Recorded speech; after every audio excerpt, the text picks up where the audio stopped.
cadre du séminaire du Centre d'Alembert et du cycle du séminaire Penser et agir autrement avec l'intelligence artificielle, a eu aujourd'hui la seconde séance sur l'IA et le travail.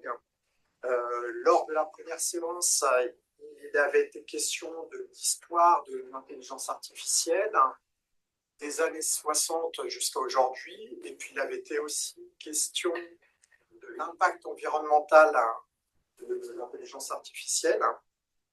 Lors de la prochaine séance, la troisième séance, qui aura lieu le 31 mai, il sera question de l'impact de l'IA dans la recherche médicale. Ce cycle de séminaires explore tous les effets de l'IA sur nos sociétés. L'intelligence artificielle a des impacts qu'on pourrait qualifier d'ambivalents, parce qu'il y a des impacts positifs et négatifs. Parmi les impacts négatifs, il y a ceux sur l'environnement. Il y en a aussi qu'on peut qualifier de négatifs. Je pense de l'IA dans les guerres modernes. Voilà, mais il y a aussi d'un autre côté, avec l'IA, des découvertes, des choses qui semblent plus positives, avec des résultats qui peuvent être intéressants dans le domaine de la recherche, notamment des résultats qui, semble-t-il, surpassent parfois ceux obtenus par des calculs à base physique dans certains domaines.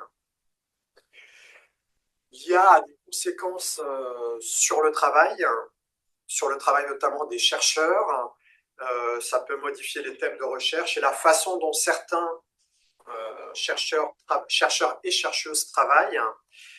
Et par exemple, au lieu de passer du temps à regarder les données, eh bien, on va passer plus de temps à coder en Python pour trouver de nouvelles manières de fouiller les données et à réarranger les données pour que ça soit de façon plus efficace quand on a une grande masse de données.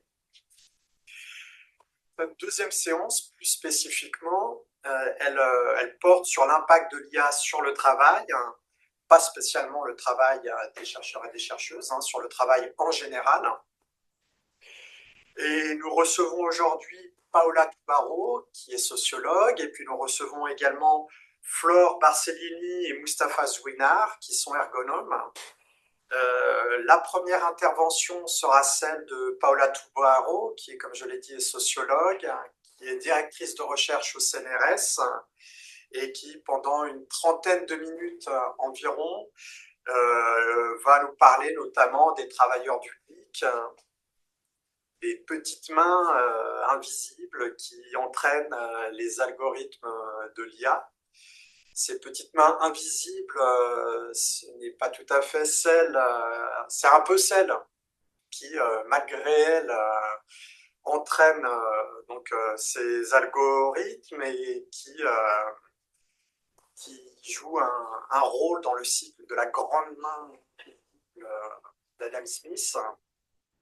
Et ce côté très concret des petites mains invisibles n'empêche pas l'IA d'être bien intégrée au fonctionnement économique actuel, bien au contraire. Et puis dans un second temps, il y aura les interventions de Flore Barcellini et de Mustapha Zouinard, qui sont ergonomes au CNAM et qui, durant une trentaine de minutes, interviendront eux aussi. Et qui nous parleront non seulement des gains de performance grâce à l'IA, mais aussi des effets contre-productifs de l'IA. Puis suite à ces deux interventions, vous pourrez vous poser vos questions, on prendra les questions qui sont dans le chat, et puis on débattra, les questions seront posées à tous les intervenants, et il pourra y avoir un débat à ce moment-là. Paola, vous pouvez venir et commencer votre présentation. Merci beaucoup de cette introduction.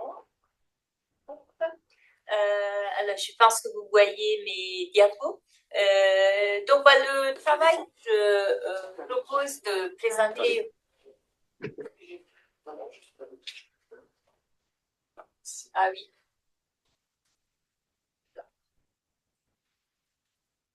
Je pense que là, la visibilité s'est améliorée. J'espère, du moins.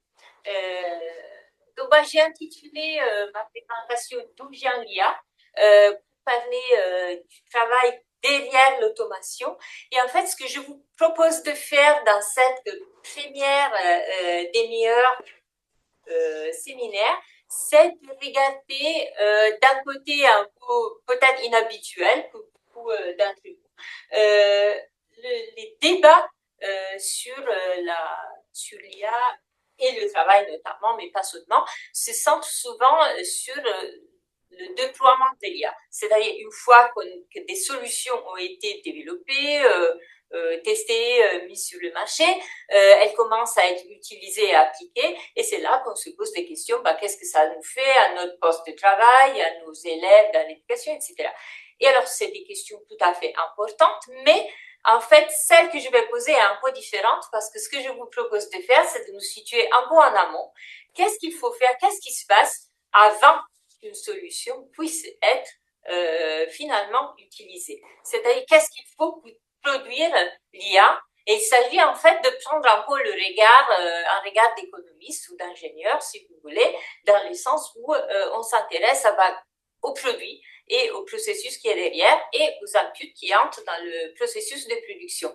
Et donc, la question que je vais poser est plus du côté de qu'est-ce que l'IA fait au travail, mais au travail qu'il a produit spécifiquement, plus qu'au travail qu'il utilisera par la suite. Et donc, dans cette perspective-là, alors, c'est là, je vais y arriver. Voilà. Donc, de quelle perspective je parle? J'ai conduit des recherches dans différents pays, donc c'est tout ce que vous voyez en bleu dans la carte, pendant plusieurs années sur qui produit l'IA.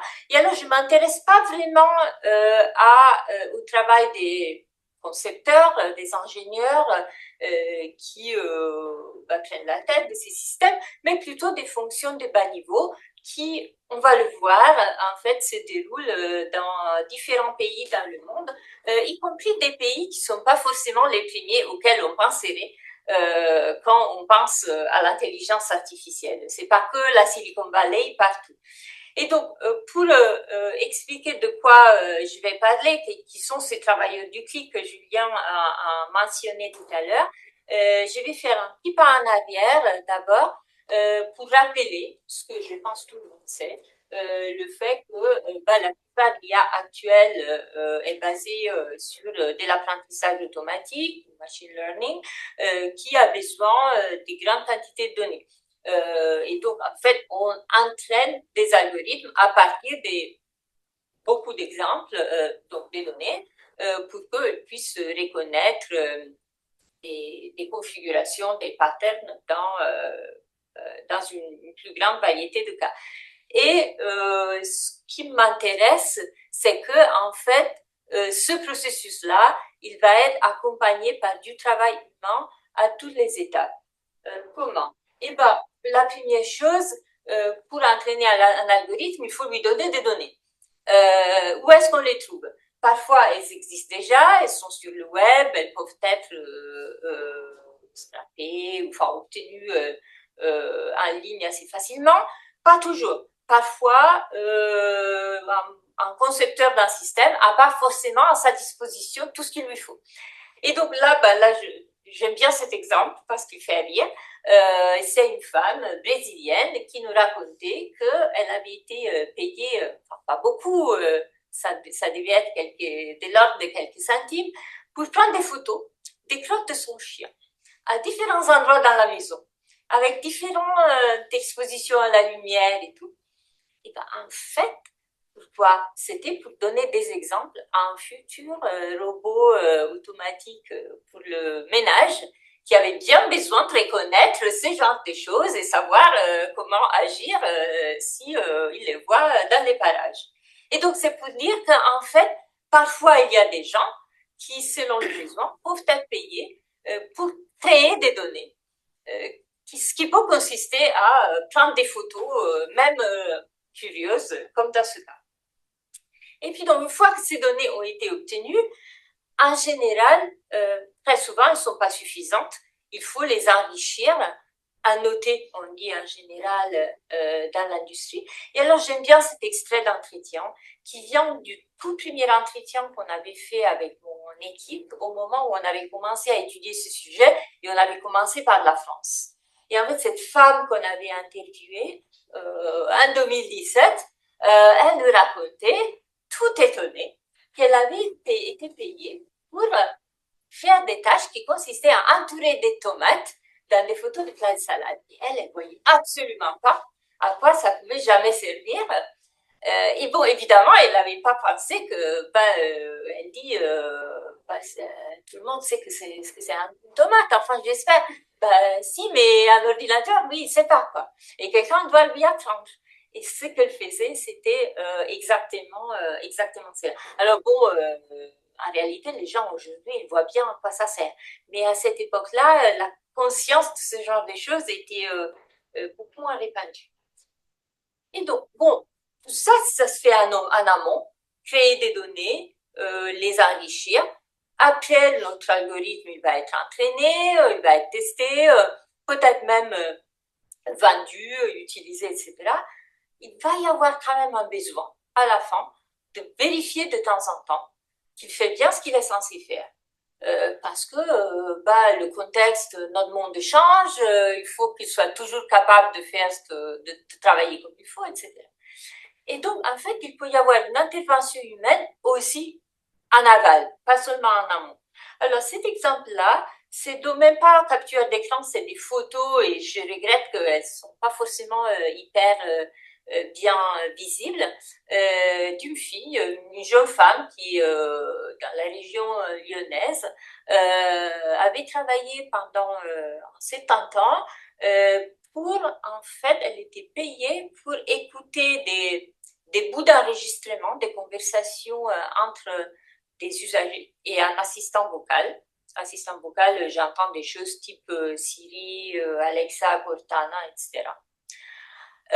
Et elle devait vérifier l'enregistrement avec la transcription automatique faite par l'outil pour voir si c'était correct et au besoin corriger. Et donc là, l'exemple, en fait, c'était une transcription automatique où l'IA avait compris Ben Laden le mot alors. Ben Laden le terroriste. Et en fait, pas du tout. Il n'était pas du tout question de ce genre de choses géopolitiques. En fait, la jeune femme, avec son intuition humaine, avait compris que non, ce que la personne avait dit était tout bêtement dans le moi alors. Et donc, elle avait corrigé tout simplement. Et donc, vous voyez, c'est des tâches tout aussi routinières que entourer des tomates, mais qui ont une autre fonction et qui se situent plutôt à la fin, on va dire, du processus. Et puis parfois, en fait, il y a des humains qui soit accompagnent une IA qui fonctionne comme ci, comme ça, soit carrément, parfois, la remplacent. Cet exemple-là, il a été repéré à Madagascar par des collègues dans mon équipe qui ont trouvé en fait le cas suivant. Donc, il y a une chaîne de supermarchés que je ne nommerai pas en France qui utilise des caméras de surveillance intelligentes dans le sens où si un geste susceptible de représenter un vol est détecté, elles alertent automatiquement le personnel de sécurité du magasin. Et en fait, on pourrait penser que c'est une caméra intelligente qui reconnaît elle-même. Non, pas du tout. Elle envoie les vidéos à Madagascar où des gens, ces gens-là que vous voyez dans ce bureau, regardent à la main selon des instructions bien précises. Et c'est eux qui, en fait, alertent le gardien ou la caissière s'ils voient quelque chose. Donc, c'est d'automatisation qui n'en est pas une, en fait, qui est déléguée à des humains, bien évidemment moins chers à Madagascar que s'ils faisaient le boulot depuis la France. Et donc, bon, tout ça, c'est pour dire qu'on a besoin de ces humains qui font ces tâches assez Je dirais, pas forcément basiques, mais routinières, certainement, répétitives, et qui peuvent avoir lieu à toutes les étapes du processus de construction, de production d'une IA, avec un marché florissant et grandissant mondial des ventes de ce type de services. Là, j'ai pris trois petites images des entreprises qui vendent ce type de services, qui toutes soulignent le human touch qui vient avec la donnée et comment ça améliore les processus automatiques, soi-disant automatiques. Mais donc, du coup, on peut se demander, ce travail-là, il est organisé comment? Déjà, j'ai fait des exemples qui viennent de la France, de Mada et du Brésil. Voilà, où nous en sommes, comment ça se passe? On désigne ces activités comme dans la littérature, il y a plusieurs termes, mais enfin, on peut dire travail du clic, on peut dire micro-travail, travail de la donnée, même, c'est d'ailleurs l'expression qui s'impose davantage aujourd'hui.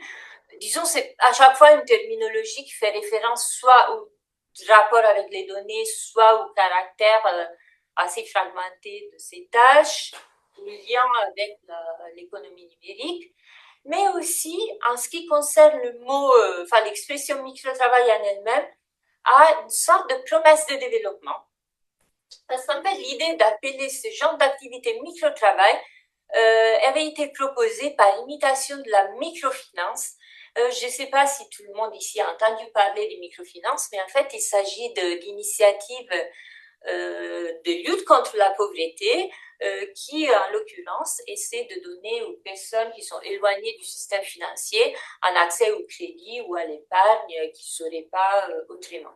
Et donc, en fait, comme la microfinance donne des petits crédits, là, il s'agit de donner du tout petit travail pour rapprocher des personnes éloignées de l'emploi formel d'une manière de gagner de l'argent en travaillant.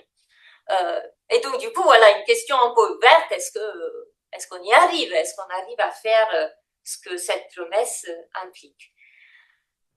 Donc, en pratique, comment, avant de répondre à cette question, la réponse, vous imaginez bien, arrivera plutôt vers la fin de mon propos. Voyons un peu concrètement l'organisation.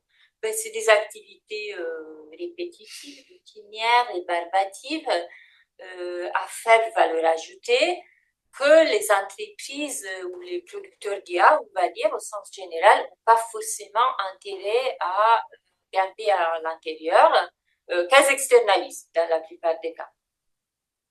Pour se reconcentrer sur ce qui est vraiment la data science, l'ingénierie, le corps des métiers de ces entreprises ou laboratoires.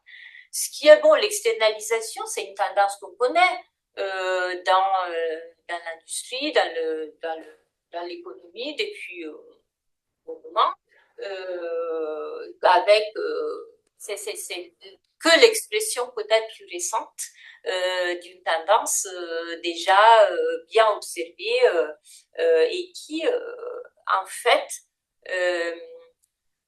finit par exclure ces travailleurs ou travailleuses des ressources dont disposent aujourd'hui surtout les acteurs du secteur de la technologie, parce que un prestataire va jamais avoir les mêmes capacités de bien payer, d'offrir des services en cadre qualité de travail aussi bonne que une grande entreprise ou même une moyenne entreprise d'ailleurs du tech. Et un acteur de l'externalisation, pas le seul, mais un des plus importants, ont été les plateformes numériques. Donc par plateforme numérique, j'entends quelque chose type Uber. Hein. Uber fait de l'intermédiation pour des services qui se font là, quoi. Si je veux, après ce séminaire, rentrer à la maison, j'ouvre mon appli et je commande un transport. En fait, une entreprise qui veut faire annoter ses données ou qui veut des gens qui prennent des photos de ce que font leurs animaux dans leur maison peut aussi s'adresser à une plateforme spécialisée dans ce genre de service. En fait, les plateformes constituent, grâce aux technologies d'intermédiation qu'elles possèdent, elles permettent une forme d'externalisation qu'on peut voir comme extrême, parce qu'au lieu d'externaliser vers une autre entreprise qui, elle, après va embaucher des gens, les payer, etc., en fait, on peut externaliser avec les plateformes vers des travailleurs ou travailleuses individuellement, comme des micro-entrepreneurs, comme des micro-entreprises individuelles. Ce qui fait que dans la plupart des cas, pas dans tous les cas, mais dans la plupart des cas, c'est du travail qui est rémunéré à la pièce et qui se fait à la demande, donc avec énormément de précarité, puisque ça dépend, la disponibilité des tâches dépend des variations de la demande. Et les rémunérations, ça suit les cycles, les prix de marché, sans les ajustements que pourrait permettre un cadre salarial, par exemple, une classique. Donc ça, c'est juste un exemple d'une plateforme parmi d'autres. Hein, il y en a beaucoup, il y a beaucoup d'acteurs de ce type. Et donc celle-là en particulier, elle dit avoir plus de 4 millions de travailleurs à disposition pour réaliser ces types de tâches. D'autres sont aussi plus grands. Et puis, il y a quand même, j'ai fait l'exemple de Uber tout à l'heure pour indiquer ce que j'entendais par plateforme. Mais Uber, il y a quand même une grosse différence entre Uber et des plateformes comme Microworkers, d'autres qui proposent ce type de tâches. Parce que pour Uber, il faut que le chauffeur il soit au même endroit que moi, au moins pas trop loin, quoi. C'est une activité qui se déroule physiquement en certain endroit. Alors que les micro-tâches dont j'ai donné des exemples tout à l'heure, un peu de tomates dans des photos de salade, vous pouvez les faire depuis n'importe où. Et du coup, il devient assez évident que ça peut avoir un intérêt de délocaliser ces types d'activités vers des pays où le prix du travail est plus faible. Parce que, évidemment, on va payer moins pour le même résultat. Et alors là, je propose dans cette image, ces deux images, ces deux graphiques qui sont pris d'un papier qui font partie de la thèse de doctorat de Chiara Belletti, qui a travaillé avec nous et qui a soutenu l'année dernière. Et donc, elle est allée regarder toutes les transactions sur une grande plateforme des micro-tâches pendant un temps assez long. Ici, elle a pris la période entre 2016 et 2021. Et donc, la localisation des clients. Donc, les clients, c'est les entreprises d'IA qui ont besoin des gens qui leur produisent des données ou qui leur fassent des annotations. Et donc, comment varient les proportions des plus grands clients dans le temps. Donc, c'est le graphique d'en haut. Et on voit qu'il y a quand même une grosse majorité qui vient des clients qui viennent des États-Unis et ça reste à peu près stable dans le temps. D'autres pays assez représentés sont l'Inde, mais qui diminue, dont la participation diminue dans le temps, le Royaume-Uni, le Canada, et puis les autres, ça reste très petit. Regardons maintenant dans le graphique d'en bas d'où viennent les travailleurs et travailleuses qui eux réalisent ces tâches demandées par les clients producteurs d'IA. Et en fait, on voit que au début, il y avait une très grosse proportion d'Américains. C'est ceux qui sont en vert dans le graphique d'en bas. Mais en fait, cette proportion, elle a diminué dans le temps. Par contre, il y a une augmentation assez remarquable des Indiens, les rouges foncés, et des Vénézuéliens, les bleus foncés dans le graphique d'en bas. Vénézuéliens qu'on penserait pas forcément, qu'on n'associerait pas forcément à l'IA ni à des productions de produits intermédiaires, parce que finalement, les données, on peut les voir comme des produits intermédiaires pour des clients américains. Et pourtant, c'est ce qui se passe. Je vais y revenir. Mais c'est juste pour vous donner cette idée du fait qu'un marché qui était à la base, au départ, qui était très États-Unis, un peu Europe, en fait, il s'est dans le temps énormément internationalisé en impliquant plein des pays, y compris des pays qui ne sont pas forcément connus pour être à la pointe de l'intelligence artificielle. Et là, justement, j'ai parlé de Venezuela et donc je voudrais rentrer un peu plus dans les détails en mentionnant deux autres pays aussi que j'ai mentionnés également, mais un peu en passant jusque-là. Donc, pourquoi le Venezuela? Pourquoi le Venezuela il prend cette place importante? Et en fait, le Venezuela il est frappé depuis une bonne dizaine d'années, peut-être un peu plus, par une crise économique et politique très grave. Entre autres avec des gros problèmes d'hyperinflation qui font que la valeur, la devise domestique, de la monnaie domestique a baissé comme pas possible. En fait, au moment où j'ai enquêté dans ce pays qui était 2021-22, le salaire minimum mensuel était descendu jusqu'à l'équivalent de 3 $. Et en comparaison, en fait, même sur les plateformes, pour des clients internationaux qui payent peut-être pas beaucoup, mais qui payent en dollars, ça devient super attractif. Et ça a généré un afflux massif depuis à peu près 2017-18 sur toutes les plateformes internationales, qui sont celles qui payent en dollars, de travailleurs et travailleuses vénézuéliens.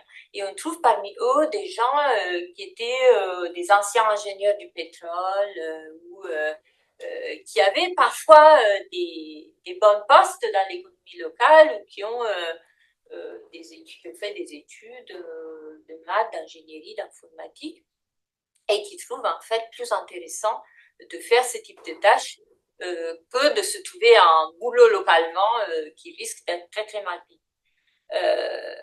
Et donc du coup, c'est des gens qui sont souvent très compétents, mais qui doivent faire face à beaucoup de défis pratico-pratiques parce que le Venezuela, il est bien équipé en termes d'ordinateurs parce que l'ancienne administration Chavez avait donné des ordinateurs à tous les enfants des écoles, les étudiants.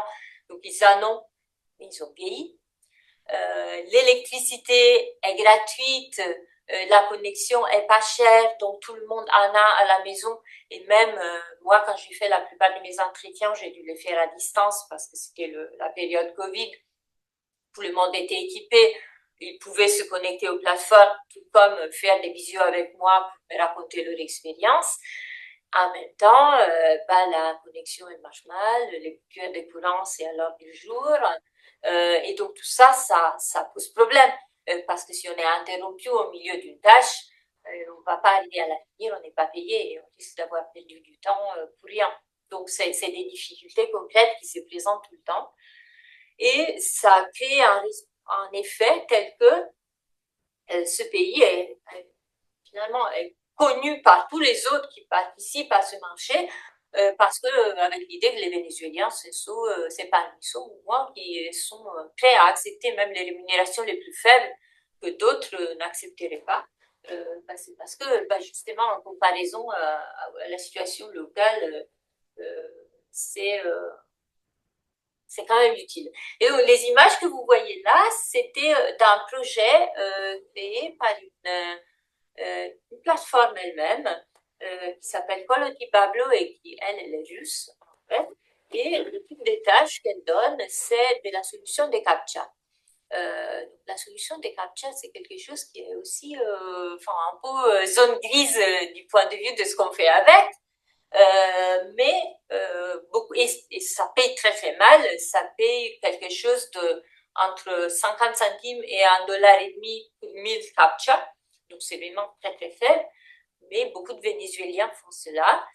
Et donc ils ont fait une initiative en invitant les travailleurs et travailleuses qui le souhaitaient à créer une sorte de profil personnel en mettant leurs photos, leur environnement de travail, ce qu'ils mangent au jour le jour, leur famille, avec l'idée un peu de se sentir tous comme une famille, tous exprimer leur reconnaissance envers la plateforme qui leur donne cette opportunité. Voilà. Mais donc, du coup, on trouve plein d'histoires des gens sur ce site-là, et c'est intéressant. Mais un point qui, moi, ça m'a beaucoup frappé, c'est un aspect qui est que une fois dans un pays frappé par des sanctions, vous gagnez de l'argent en dollars en ligne, vous faites comment pour l'utiliser cet argent? Si j'étais en France, je me ferais virer sur mon compte bancaire et basta. Mais au Venezuela, c'est absolument pas évident parce qu'il y a les sanctions et les banques peuvent pas tout faire. Et puis il y a hyperinflation, donc le change est contrôlé. Et du coup, en fait, il y a un savoir-faire financier incroyable. Ils sont, ces gens-là, au moins ceux qui arrivent à profiter mieux du système. En fait, ils sont très intégrés d'une part, dans les marchés des crypto-monnaies. Donc, ce qu'ils gagnent en ligne, ils l'investissent en Bitcoin ou je sais pas quoi pour essayer de mettre en œuvre plusieurs manières en même temps de faire de l'argent, de gagner de l'argent. Et en même temps, au moment où ils ont besoin de convertir parce qu'ils ont peut-être des achats à faire localement, et ben là, il faut passer par l'économie informelle, par le marché noir, pour pas avoir à payer le taux d'échange officiel qui est très défavorable. Et donc, en fait, il y a un jeu tout le temps entre un système d'investissement en ligne, micro-travail, économie informelle, qui est d'ailleurs une dynamique que j'ai retrouvée dans un pays que j'ai étudié un peu plus tard, l'Argentine, qui est dans une situation moins grave, mais qui est aussi passée par une crise économique assez grave, forte inflation, et pareil, avec tout un jeu de passer par des systèmes pour profiter d'un taux d'échange plus favorable que l'officiel. Et donc, avec une participation, un ancrage dans l'économie informelle qui est très fort. J'ai parlé de Madagascar tout à l'heure et donc il faut quand même y revenir un instant. Et donc Madagascar, c'est quand même assez spécial parce que c'est l'un des pays les plus pauvres du monde et qui pourtant a un petit mais très florissant secteur de services informatiques. Ils avaient déjà ils avaient déjà des call centers, des centres d'appel depuis un certain temps et beaucoup d'entre eux se sont reconvertis en fait en annotation de données.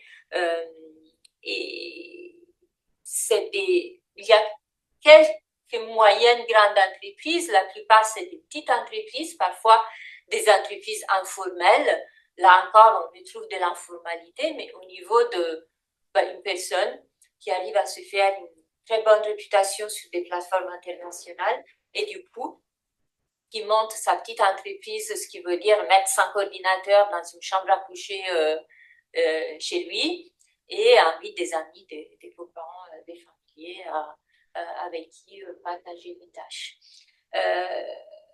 Et ce qui est intéressant, alors, c'est surtout des jeunes qualifiés qui ont fait des études universitaires, qui parfois ont un objectif ou peut-être un rêve d'émigration et qui pensent de cette manière-là, comme ils travaillent pour des entreprises étrangères, de commencer à se mettre, à rentrer dans le monde de la technologie à un niveau international.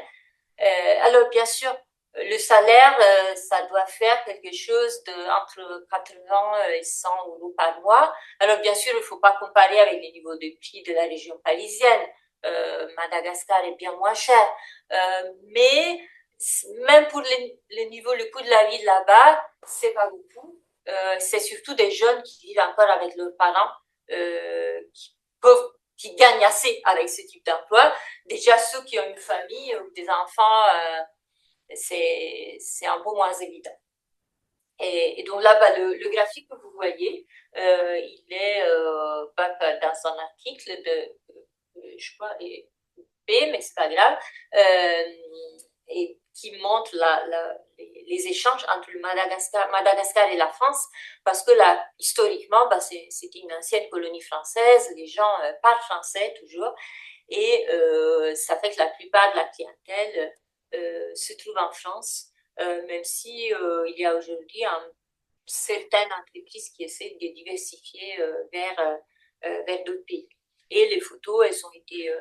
donc la première, c'est un documentaire où une travailleuse malgache avait été interviewée. Elle travaille depuis chez elle. Et la deuxième, elle a été faite par des collègues pendant leur enquête là-bas. Et puis donc la dernière, là je vais en dire vraiment un mot rapidement parce que je crois que mon temps va se terminer très bientôt. Le cas du Brésil, il est assez différent parce que il n'y a pas de crise économique au Brésil ni de pauvreté aussi répandue qu'à Madagascar. Le Brésil, au contraire, c'est une économie très dynamique avec un secteur technologique en croissance, mais très inégalitaire. C'est un pays très inégalitaire. Et en fait, dans un pays comme ça, c'est les gens qui sont certes capables, ils ont un accès au numérique, parce que sinon ils ne pourraient pas faire ça, mais c'est des gens qui sont défavorisés pour une raison ou une autre sur les marchés du travail, on va dire, conventionnels. Et donc, on a vu dans l'enquête qu'on a fait au Brésil, on a vu par exemple quelque chose qui apparaît très rarement par ailleurs à d'autres endroits, une sous-représentation des femmes avec enfants qui se débrouillent pour faire ces tâches chez elles dans les pauses, ou alors c'est des personnes qui sont en sous-emploi ou qui travaillent dans l'économie informelle, qui font ça pour compléter, en fait. Donc c'est dans un pays plus riche, c'est des groupes relativement marginalisés qui se consacrent à cette activité, plutôt que la pointe comme au Venezuela. Donc voilà pour faire un peu commencer à tirer les conclusions de ce qu'on vient de voir. Alors, est-ce que la promesse de travail pour le développement, elle se réalise? D'une part, on pourrait dire oui, parce que les populations qui pratiquent, les groupes qui pratiquent cette activité, c'est quand même soit des gens qui vivent dans des pays pauvres ou appauvris, soit des groupes défavorisés dans des pays plus riches. Donc oui, effectivement, on arrive à atteindre ces populations défavorisées. Mais est-ce qu'on arrive à les sortir de la pauvreté ou du risque de pauvreté ou de la situation de désavantage où ces personnes se trouvent? Pas vraiment. Pourquoi? C'est la combinaison externalisation, délocalisation qui fait en sorte qui freine en fait toute possibilité de monter en qualité de travail, rémunération et conditions. Il y a cette dépendance, cette présence très forte partout dans les trois cas que j'ai montrés de l'économie informelle, de manière certes différente, mais elle est toujours là, elle est toujours même essentielle que cette activité puisse avoir lieu. Les rémunérations, elles sont quand même pas très élevées, y compris pour des pays, on l'a vu, comme Madagascar, où le coût de la vie est pas les mêmes que chez nous. Et puis surtout, le fait, et Julien l'a bien dit tout à l'heure, que c'est du travail invisible ou invisibilisé, en fait, fait en sorte que ce soit pas reconnu et que donc n'offre pas de possibilité d'un parcours professionnel, une perspective de carrière, dire ok, je fais ça pour commencer, mais après je transitionne vers quelque chose de mieux. Et en fait, William permet de voir comment on pourrait avancer à partir de là. Il y a alors un point que je fais souvent quand je parle de ces questions dans des contextes de discussion sur les transformations du travail type appelé à ubérisation. Est-ce que c'est de l'ubérisation ici? J'ai moi-même fait l'exemple de Uber. Oui et non, parce qu'en fait, Uber est en dehors du travail salarié. Là, on est en dehors dans certains cas, mais dans d'autres, il s'agit bien de travail salarié. Les malgaches qu'on a vus, ils étaient tous salariés, et pourtant précaires et pourtant mal payés. Donc, c'est pas tout, en fait. Et si on veut penser donc à des solutions des politiques publiques, le droit du travail, améliorer le droit du travail, c'est une piste, mais elle ne sera jamais suffisante si on ne rajoute pas d'autres aspects qui relèvent davantage un contrôle sur les chaînes de production du secteur de la technologie, en particulier des l'IA. Et du coup, il y a une association en France qui s'appelle Intérêt à agir, et c'est une association des juristes qui ont eu cette idée de voir comment utiliser la loi française sur le devoir de vigilance des grandes entreprises pour en fait pousser les entreprises, y compris dans ce secteur-là, à améliorer les conditions de travail de tous ceux et celles qui contribuent à cette production. Et puis, la dernière implication qui me semble très importante est pour l'éthique de l'intelligence artificielle, qui très souvent se porte, les débats éthiques portent beaucoup sur le déploiement. Donc, qu'est-ce qui se passe, qu'est-ce qu'il faudrait améliorer au moment où on applique une IA dans tel contexte ou tel autre. Mais il ne faut pas oublier ce processus un peu plus en amont, qui devrait, pour moi, faire partie intégralement des réflexions éthiques, un peu comme ça a été fait pour le textile. On va pas dire que Zara ou Mango ou je sais pas Adidas sont éthiques si les chaussures sont produites dans des usines qui brûlent au Bangladesh et tuent les gens.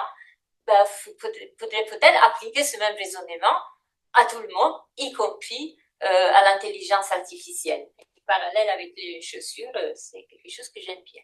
Et donc, je vous remercie de votre attention. J'espère d'avoir pas trop dépassé mon temps.